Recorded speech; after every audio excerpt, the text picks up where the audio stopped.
This black kid wants to crack what professors couldn't for 100 years? Dr. Vincent Thornwell pointed straight at Wesley Carter. A delusional fool. Sit down.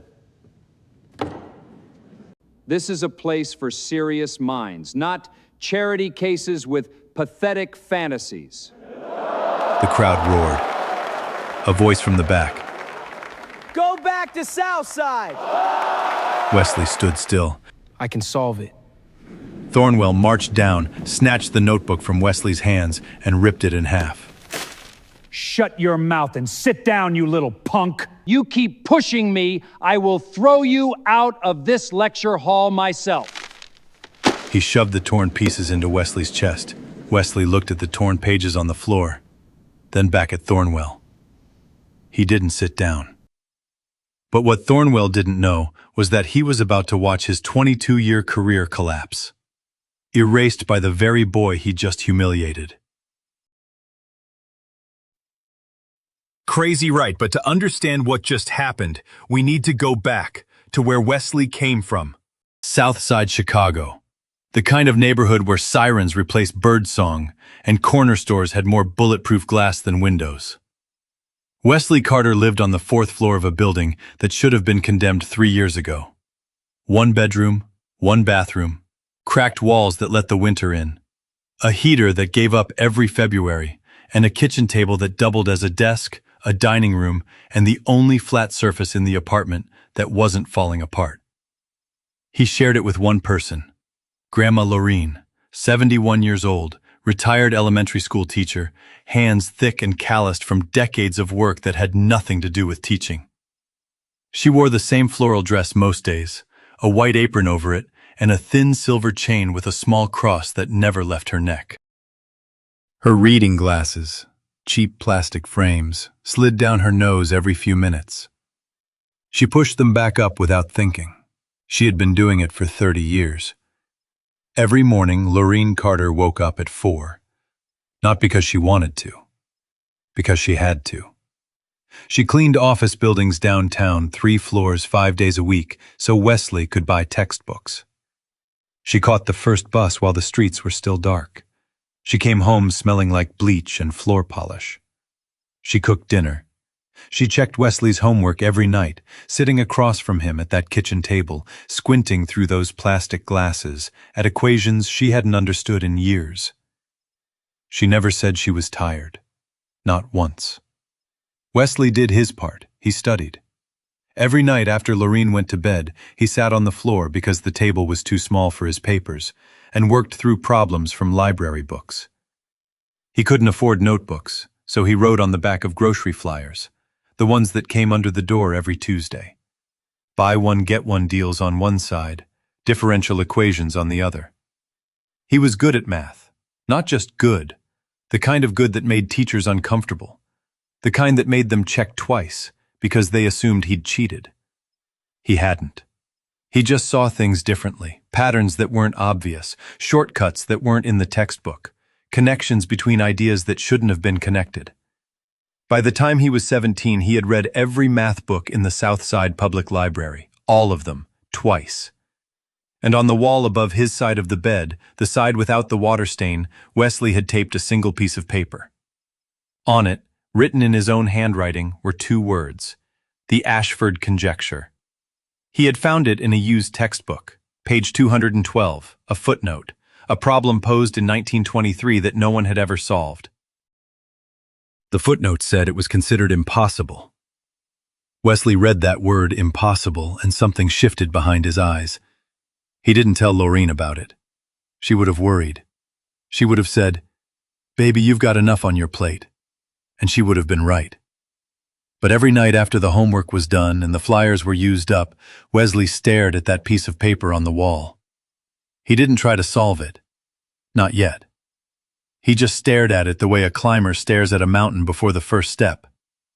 He was 17 then. 1 year later, a scholarship letter arrived. Full ride, Whitmore Academy, the most prestigious prep school in Illinois. The letter was addressed to Wesley Carter, but it might as well have been addressed to a different universe. Lorene held the letter with both hands. Her fingers trembled. She read it 3 times. Then she looked at Wesley, and for the first time in years she cried. Not from sadness, from something she had almost forgotten how to feel. Wesley packed his patched backpack the next morning. He didn't know that Whitmore Academy would be the loneliest place he'd ever been. Whitmore Academy sat on 40 acres of manicured lawn in the north suburbs of Chicago. Stone buildings, ivy on the walls, a library with more square footage than Wesley's entire apartment block. The students arrived in black SUVs and German sedans. They wore uniforms that fit, tailored, pressed, monogrammed. Their backpacks were leather.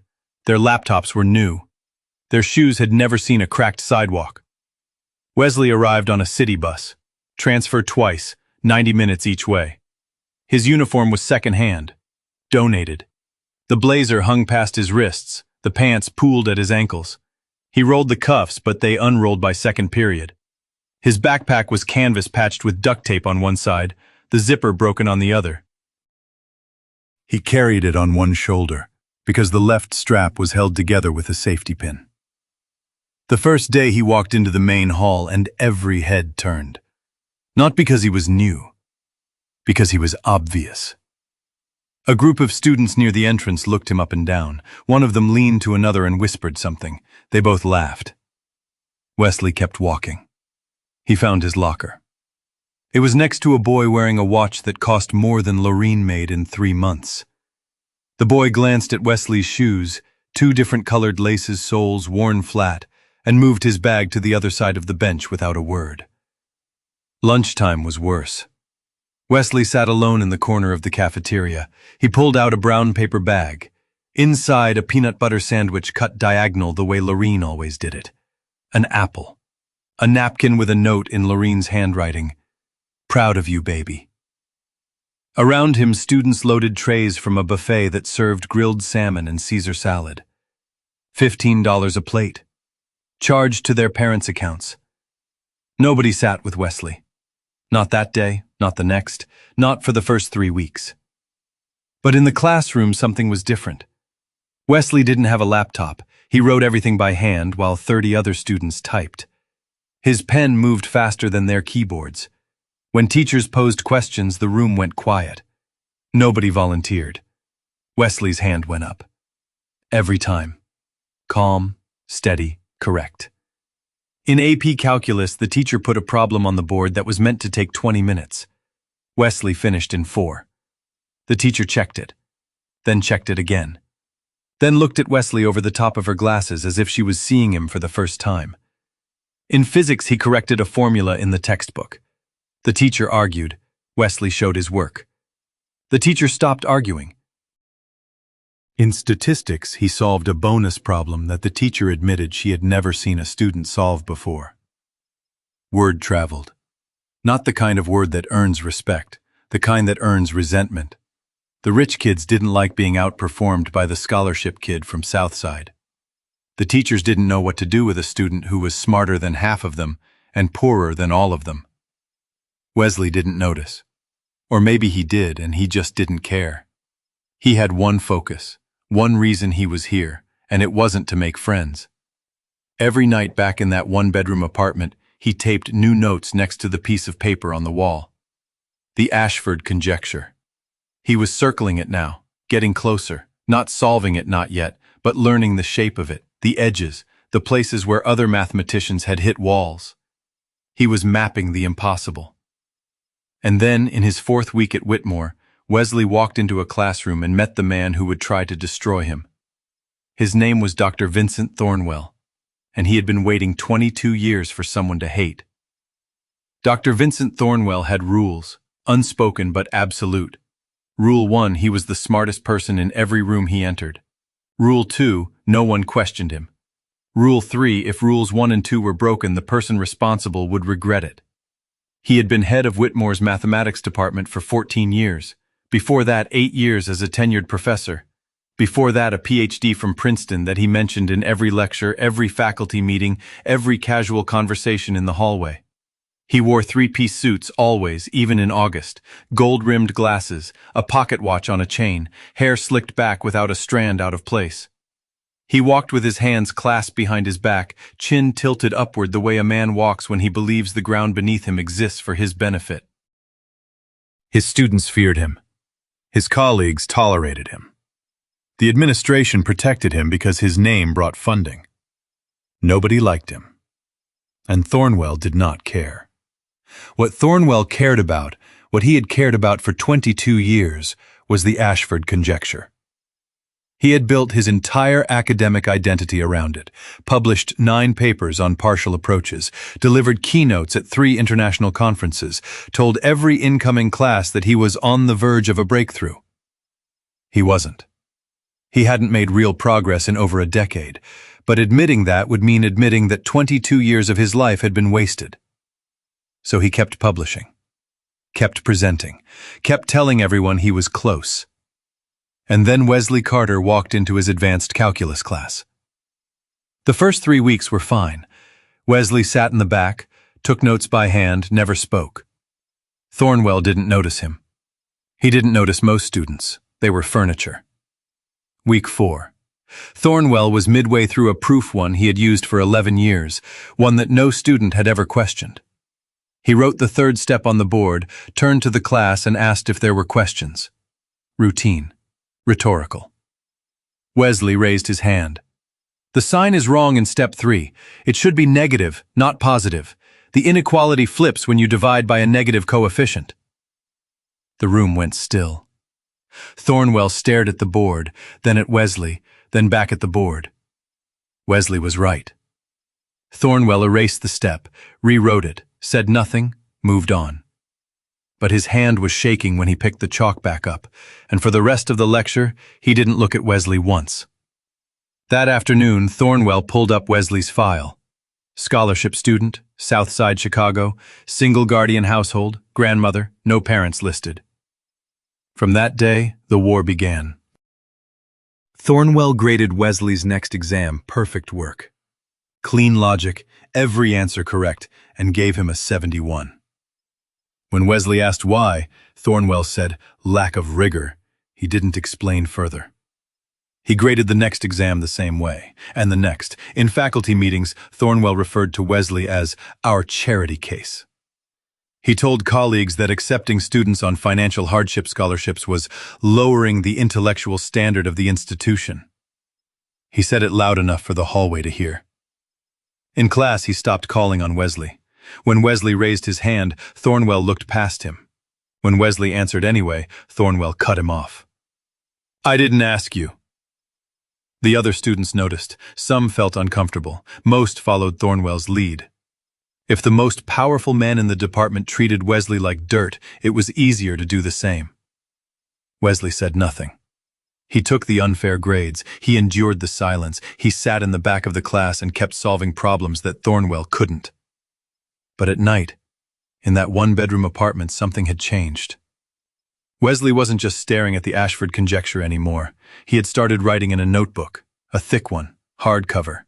He filled it with equations, page after page, night after night. He was no longer circling the mountain, he had started climbing.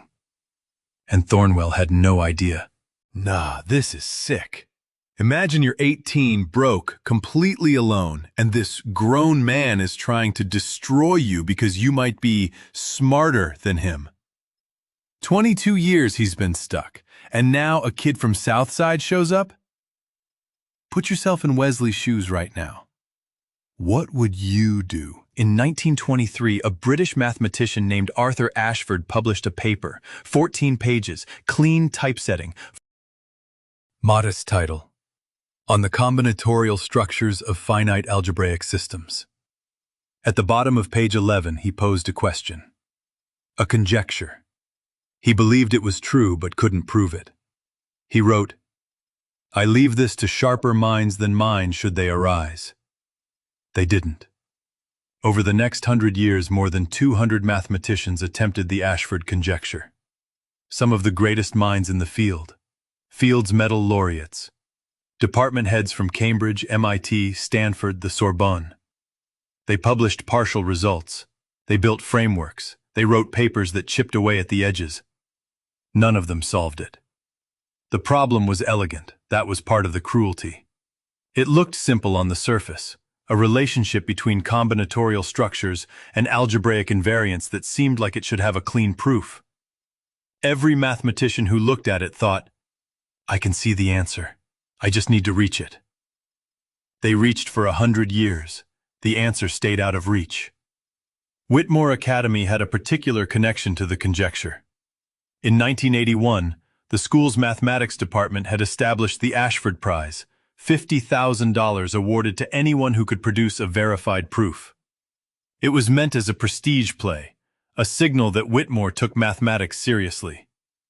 Nobody expected anyone to actually claim it. The prize sat uncollected for over 40 years. It became a symbol, a trophy case with nothing in it. And for Vincent Thornwell, it became an obsession.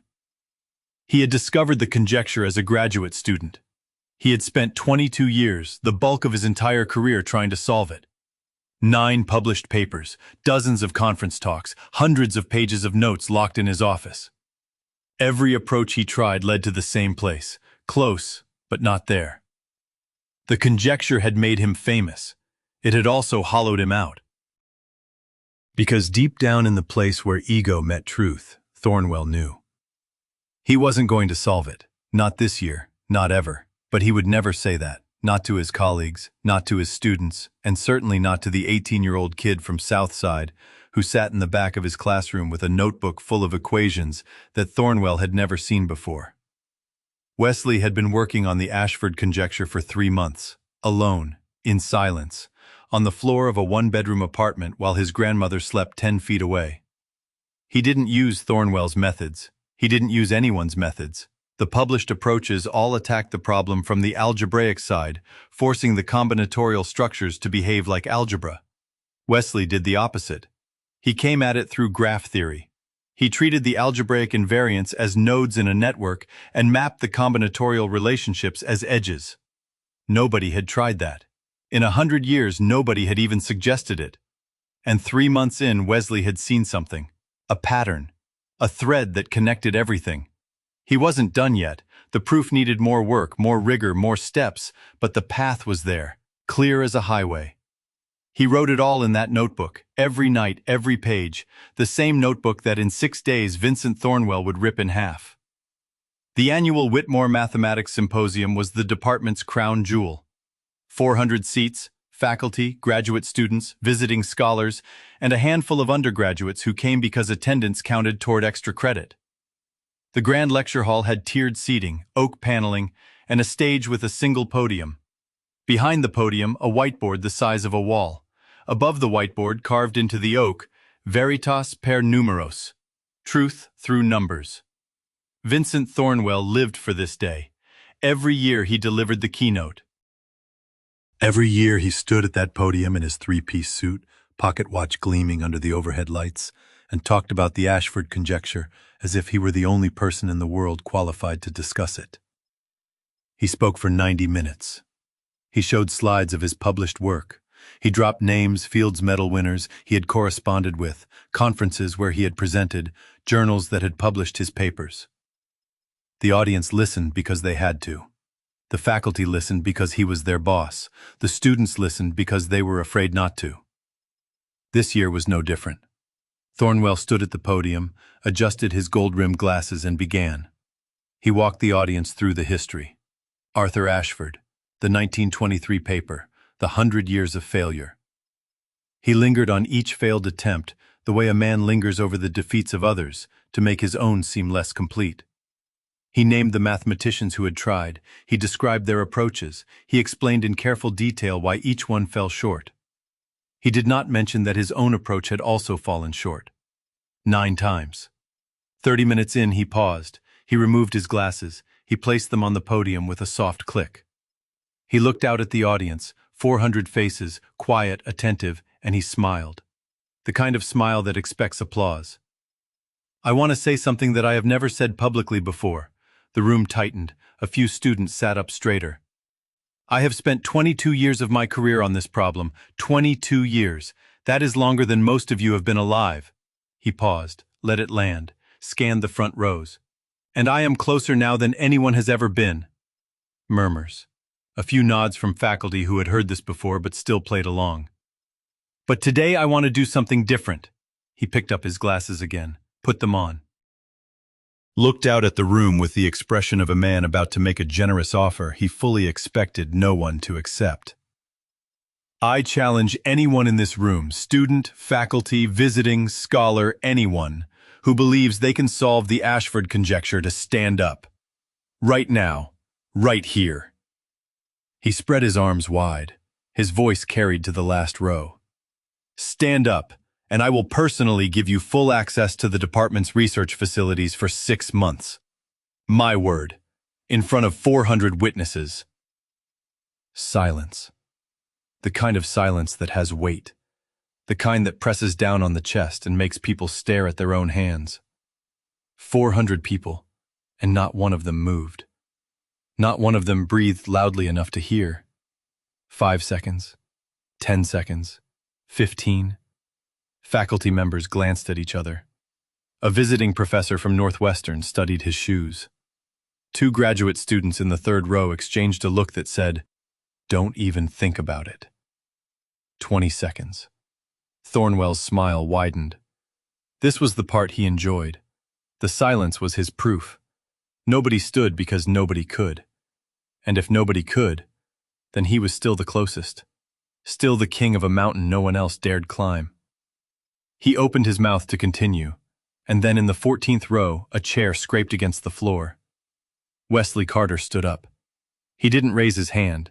He didn't ask for permission. He just stood. Backpack on the floor beside him. Notebook, the thick 1 hardcover 3 months of work pressed against his chest. 400 heads turned.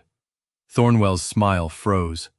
His eyes found Wesley, the frayed cuffs, the rolled-up pants, the shoes with mismatched laces, and his expression shifted. Surprise first, then recognition, then something cold and sharp that settled into his jaw like a lock clicking shut. The charity case. The kid who had corrected him in class. The kid he had been grinding into the dirt for weeks. Standing. In front of everyone. The whispers started immediately. Students turned to each other. A few pointed. A few laughed behind their hands. This was entertainment now. This was the scholarship kid from Southside about to embarrass himself in front of the entire school. Thornwell placed both hands on the podium. He leaned forward. The microphone was still on. And what he said next would be heard by every person in that room and remembered by every person in that room for the rest of their lives. Thornwell stared at Wesley for 3 full seconds. Then he laughed. Not a polite laugh, not a chuckle. A loud, sharp bark of a laugh that echoed off the oak walls and hit every corner of the room. This black kid wants to crack what professors couldn't for 100 years? He pointed at Wesley. Index finger extended, arms straight, the way you point at something ridiculous, something beneath you, something that shouldn't exist in the same room as you. The lecture hall followed his lead. Snickers rippled through the rows. Students nudged each other. A group in the 5th row clapped slowly, mockingly, like an audience at a bad comedy show. 2 boys near the aisle made a show of looking Wesley up and down. The frayed cuffs, the patched backpack on the floor, the shoes with 2 different colored laces, and one of them covered his mouth, shoulders shaking. Thornwell rode the laughter like a wave. He stepped out from behind the podium, unbuttoned his suit jacket and walked to the edge of the stage, closer to Wesley, looking down, literally down from the elevated stage, at the boy standing in the 14th row. A delusional fool. His voice was steady, calm, the calm of a man who enjoyed this. Sit down. He paused, let the words settle. This is a place for serious minds. He gestured around the room, the oak panels, the carved motto, the rows of well-dressed students. Not for charity cases with pathetic fantasies. The crowd roared. Laughter, jeers, a few whistles. Someone in the back row, a senior varsity jacket, feet up on the seat in front of him, cupped his hands around his mouth and yelled, "Go back to Southside!" More laughter, louder this time, the kind that feeds on itself. The kind that turns a room into a mob. Wesley didn't move. His feet stayed planted, his hands stayed at his sides. The notebook, 3 months of sleepless nights, 3 months of equations on the floor of a one-bedroom apartment, was still pressed against his chest. He looked at Thornwell, eye to eye, and he said 3 words. "I can solve it." His voice wasn't loud, it wasn't defiant, it was quiet, steady, the voice of someone stating a fact, the way you'd say, "The sky is blue." The laughter died for a moment, just a moment. Then came back, harder. Thornwell's jaw tightened. He had expected Wesley to sit down. They always sat down. The silence, the laughter, the public humiliation, it worked every time. But this kid was still standing, still looking at him. Something shifted in Thornwell's face. The amusement drained away. What replaced it was older, darker, personal. He stepped off the stage. The room went quiet. Not silent quiet, the kind of quiet that happens when people realize the show is about to get worse. Thornwell walked down the center aisle. Slow, deliberate steps, his leather shoes clicked against the polished floor. Click, click, click. 400 pairs of eyes followed him. He stopped in front of Wesley, close enough to smell him, close enough that Wesley could see the vein pulsing at Thornwell's temple. Close enough that what happened next was not a metaphor. Thornwell reached out and snatched the notebook from Wesley's hands. Wesley's fingers tightened for a fraction of a second, then released. He let it go. Thornwell held the notebook up, high, so the entire room could see it. He flipped it open with one hand. Pages of equations, dense, meticulous 3 months of work in tight handwriting, flashed under the lecture hall lights. "Look at this." He turned a page, then another. His voice carried contempt, the way a wire carries current. "A child scribbling nonsense and calling it mathematics, playing Euler with a crayon." He closed the notebook, held it in both hands, looked at Wesley. Then he ripped it in half. The sound cut through the room like a gunshot. The spine cracked, pages tore. 3 months of work, every late night, every equation on the apartment floor, every page filled while Lorene slept 10 feet away, split apart in one motion. Thornwell dropped the 2 halves on the floor. They landed at Wesley's feet. Pages fanned out across the hardwood. A few loose sheets slid under the seats. "Shut your mouth and sit down, you little punk." Thornwell leaned in closer. His voice dropped, low enough that only the first few rows could hear, but in a room that quiet, a whisper carries. "You keep pushing me. I will throw you out of this lecture hall myself." He turned his back on Wesley, walked back to the stage, stepped behind the podium, adjusted his glasses, clicked to the next slide as if nothing had happened. The lecture continued. 400 people sat in their seats. Nobody moved, nobody spoke. Nobody looked at the boy standing in the 14th row with torn pages at his feet. Not because they felt nothing. Some of them did. A few felt sick, a few felt ashamed, but not one of them opened their mouth, not one of them said, "That was wrong." Silence isn't always neutral. Sometimes silence is a vote. And 400 people had just voted. Wesley looked down at the torn notebook. 3 months. On the floor. He bent down, picked up both halves, held them against his chest where the whole notebook had been moments before. He didn't sit down, and from the back of the hall behind the last row, in a seat that nobody had noticed was occupied, a 74-year-old woman with a silver-topped cane slowly lowered her glasses from the top of her head to her eyes. Professor Elaine Shaw had seen enough. "Vincent!" One word, one voice from the back of the hall. Thornwell's hand froze on the slide clicker. He knew that voice. He hadn't heard it in 8 years, but a man doesn't forget the voice of the person he destroyed to get where he is. He turned slowly. Professor Elaine Shaw stood in the last row. 74 years old, white hair pulled into a tight bun, a few loose strands around her ears. A cardigan over a long skirt. A wooden cane with a silver handle in her right hand.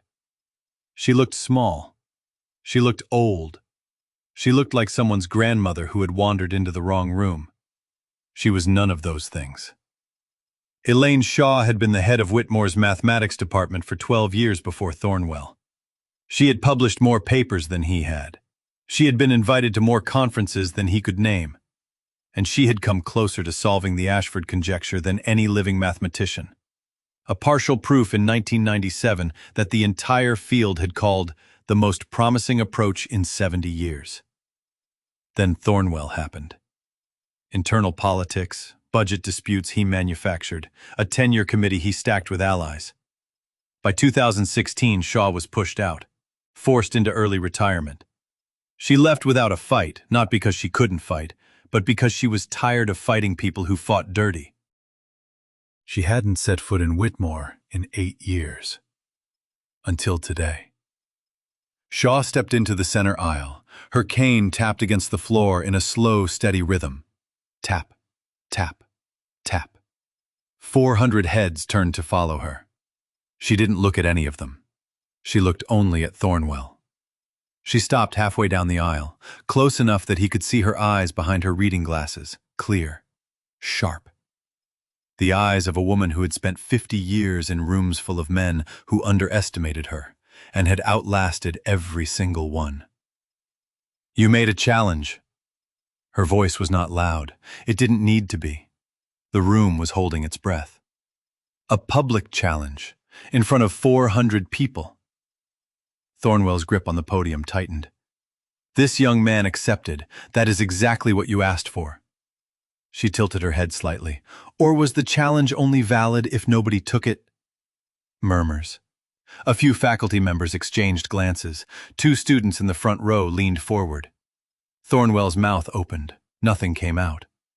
From the 7th row, a large man stood up. Harold Bennett, professor of applied mathematics, 62 years old, built like a former wrestler, sleeves rolled to his elbows. He had never worn a suit in his life and wasn't about to start. Elaine is right. His voice was a low rumble that filled the room without effort. You gave your word, Vincent. 400 witnesses. You don't get to take it back because you don't like who stood up. Then 3 rows behind Bennett, a woman in a dark blazer rose, Grace Whitfield, professor of statistics, 55. Her braids pulled back neatly, small gold earrings. She didn't say much, she never did. But when she spoke, people listened because she never wasted a word. Let him speak. 3 words.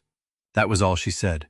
3 words and the room shifted. Thornwell stood behind the podium. His face had gone from white to red. The vein at his temple pulsed.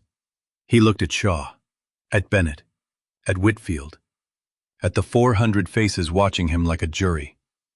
He was trapped. By his own words. In his own room. On his own stage. Fine. He spat the word like something rotten. Fine. Let him waste everyone's time. But when he fails, and he will fail, remember that I tried to spare him the embarrassment. Shaw didn't react to the insult. She turned to Wesley, who was still standing in the 14th row, torn notebook halves pressed against his chest. Do you need time? She asked. Quiet. Just between them, though the whole room heard. Wesley looked down at the torn pages, then at the whiteboard behind the podium. The massive, empty whiteboard. He looked at it the way a painter looks at a blank canvas. No. His voice was calm, almost gentle. I already solved it. The room stirred. Whispers, nervous laughter. Thornwell snorted from the podium. Ridiculous. Wesley didn't respond to Thornwell. He looked at Shaw. She held his gaze for a moment. Then she nodded. Once. Wesley set the torn notebook halves on his chair. He walked down the aisle, past the staring faces, past the whispers, past Bennett, who gave him a small nod, past Whitfield, who said nothing but didn't look away. He stepped onto the stage. He walked past Thornwell without glancing at him. He picked up a piece of chalk from the ledge of the whiteboard. And he turned to face 400 people who expected him to fail. Wesley stood at the whiteboard, chalk in his right hand, left hand at his side. He didn't speak, not yet. He looked at the board 8 feet wide, 6 feet tall, clean white, and something settled in his face. The nervousness was gone. The hurt was gone. The humiliation of the last 10 minutes was gone. What replaced it was focus, pure, absolute, terrifying focus. The kind of focus that shuts out 400 pairs of eyes. The kind that turns a lecture hall into an empty room. The kind that a person only has when they have lived with a problem so long that it has become part of their heartbeat. Wesley raised the chalk. He wrote the first line. The Ashford conjecture, the original formulation. Clean, precise. The same 14 words that Arthur Ashford had written in 1923. Then beneath it he wrote, proof. And he began. The first 5 minutes were slow, foundational definitions, notation, the kind of setup that any mathematician would recognize, framework terminology, the rules of engagement. A few people in the audience shifted impatiently. This was textbook. This was nothing. Then the 6th minute happened. Wesley drew a graph, not a function, a network, nodes and edges. He labeled the nodes with algebraic invariants, the same invariants that every previous approach had tried to manipulate directly. But instead of doing what 200 mathematicians before him had done, instead of trying to force the algebraic structures to obey combinatorial rules, Wesley mapped them. He turned the algebra into geometry. He turned numbers into shapes. He turned a 100-year-old equation into a picture. Nobody in that room had ever seen anyone do that. Professor Bennett leaned forward in his seat. His elbows hit his knees. He squinted at the board. His lips moved silently, running through the logic. After a moment he stopped. His eyes widened. "Oh my God," he whispered, not to anyone, to himself. Whitfield heard him. She looked at the board, then at Bennett. She didn't say anything, but she took out a pen and started writing on the back of her program, checking the math. Wesley kept going, line after line. He didn't pause, he didn't hesitate, he didn't look at any notes because he had no notes. The notebook was in 2 pieces on a chair in the 14th row. Everything he was writing came from his memory. 3 months of midnight work compressed into 40 minutes of chalk on a whiteboard. By the 15-minute mark, the texture of the silence had changed. The mocking silence, the silence of people waiting for a fool to fail, had dissolved. What replaced it was something else entirely. Attention. Real, concentrated, almost desperate attention. The kind that happens when 400 people realize at the same moment that they are watching something they will never see again. Faculty members who had been checking their phones put them away. Students who had been whispering stopped. A visiting professor from Northwestern, a woman who had published 32 papers on algebraic combinatorics, took off her glasses, cleaned them, put them back on, and leaned forward until her chest touched the seat in front of her. Wesley's chalk kept moving. At the 20-minute mark, he reached the critical section. The part where every previous approach had collapsed, the wall that 200 mathematicians had hit and could not get past. The place where the Ashford conjecture earned its reputation as impossible. Wesley wrote 4 lines. 4 lines that nobody in 100 years had thought of. 4 lines that connected graph theory to algebraic combinatorics through a bridge that shouldn't have existed but did. 4 lines that took the wall and turned it into a door. Bennett made a sound. A small choked sound, like a man trying not to cry. "That's it," he said, still whispering, still not to anyone. "That's the bridge, that's it." Whitfield looked up from her program. She had been checking every step, line by line, variable by variable. Her pen had stopped moving. She stared at the board, then she closed her eyes. When she opened them, they were wet. She nodded. Once. To no one in particular. Wesley didn't see any of this. He was inside the proof now, deep inside it. The room didn't exist. Thornwell didn't exist. The 400 faces didn't exist. There was only the board and the chalk and the logic unfolding like a river finding its way to the sea. 30 minutes. 35, each line building on the last, each step airtight, no gaps, no leaps of faith, no hand-waving, just pure, relentless, beautiful mathematics. At the 38-minute mark, Wesley reached the final theorem, the conclusion, the line that said the Ashford conjecture is true. He wrote it, set the period, and lowered the chalk. The whiteboard behind him was full, edge to edge, 47 lines of mathematics, 3 months of sleepless nights, 100 years of failure, all of it, every dead end, every collapsed approach, every mathematician who had walked away defeated, answered by an 18-year-old boy from Southside Chicago who did his homework on the back of grocery flyers. Wesley turned around. He looked at the room. 400 faces looked back at him. Nobody moved. The chalk dust hung in the air like a held breath. Wesley's fingers were white with it. His sleeves were white with it. A smudge of it ran across his forehead where he had wiped his brow 20 minutes ago without realizing it. He stood at the podium. The same podium where 40 minutes ago a man had called him stupid, had told him he didn't belong, had ripped apart 3 months of his work and dropped it on the floor. Wesley looked at that man now, front row, center seat, gold-rimmed glasses reflecting the whiteboard.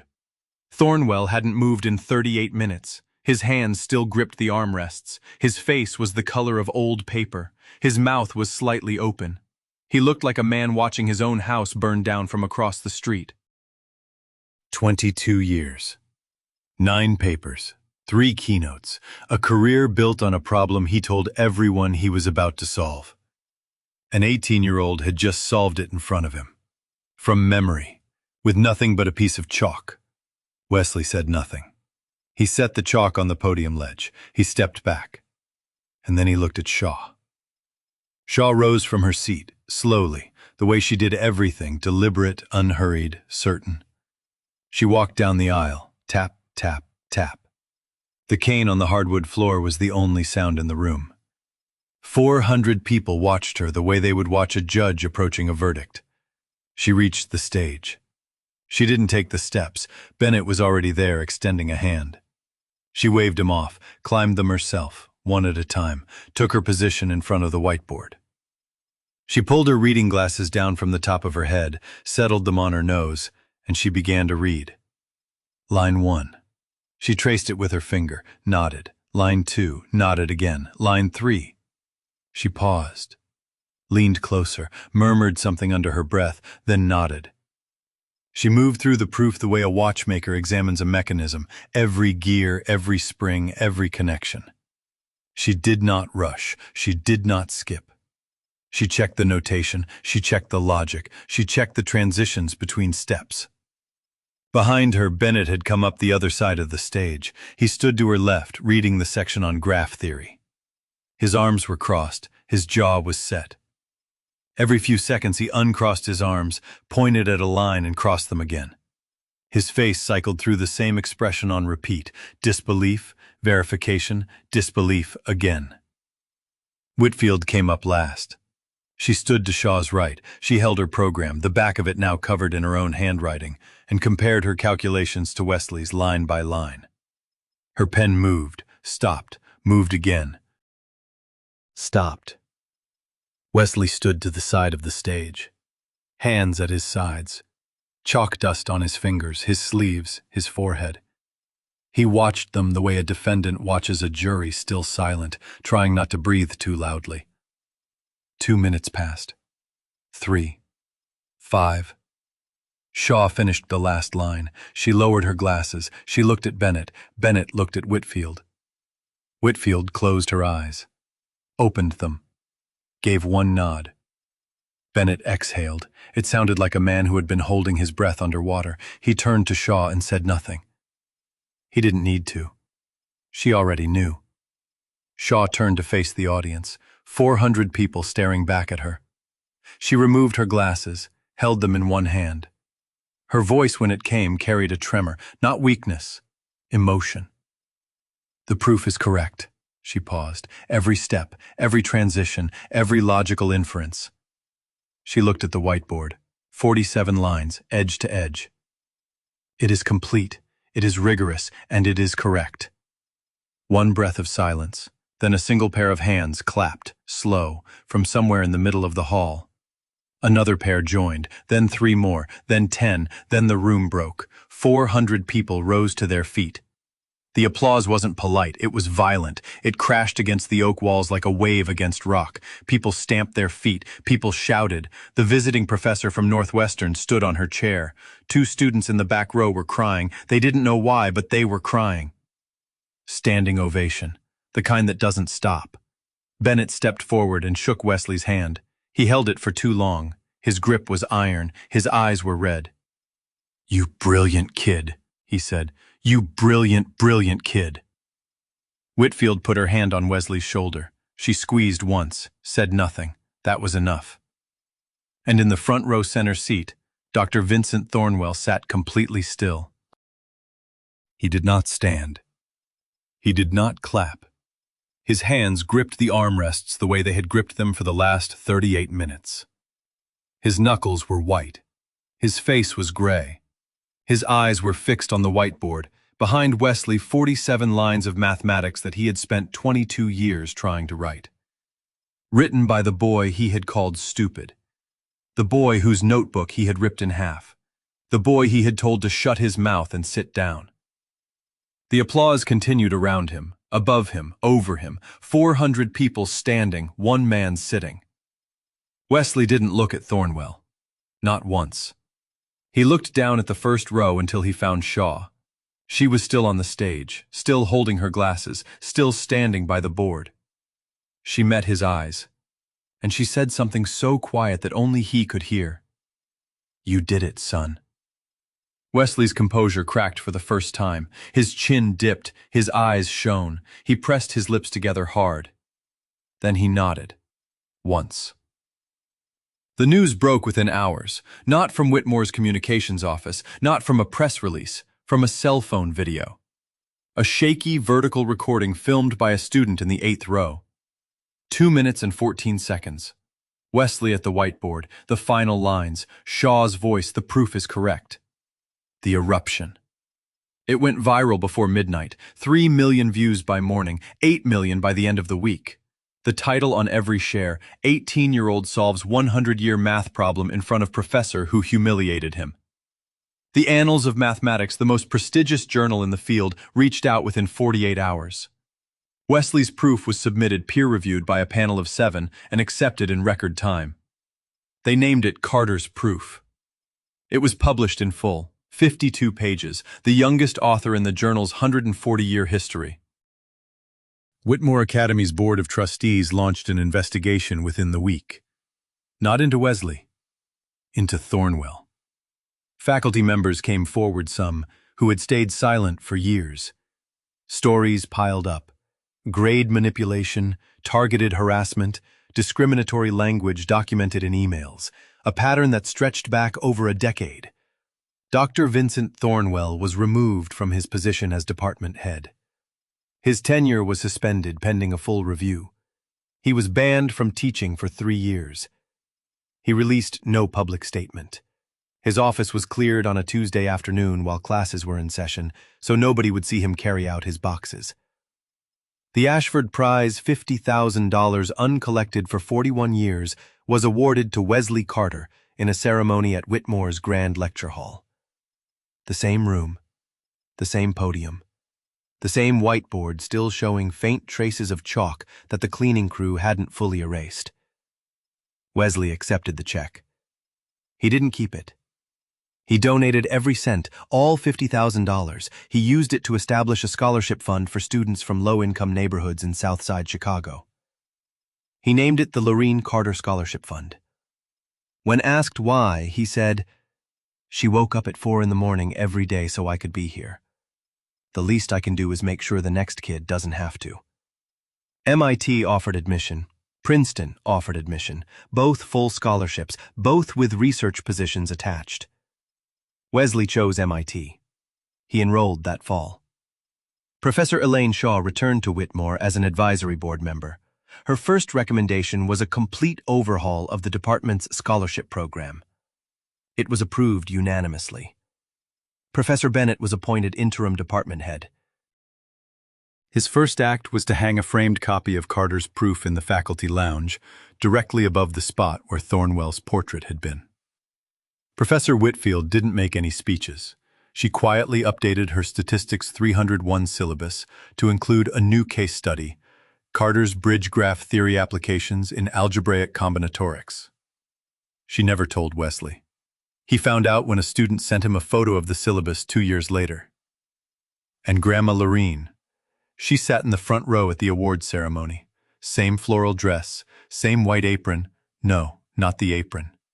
She had left that at home. She wore the dress and the silver cross necklace and a pair of shoes she had bought for the occasion. The first new shoes she had purchased in 6 years. When Wesley's name was called, she stood. When he walked to the podium, she pressed both hands over her mouth. When he looked down at her from the stage, she reached up. He reached down. Their hands met. She held on. He held on. Neither let go for a long time.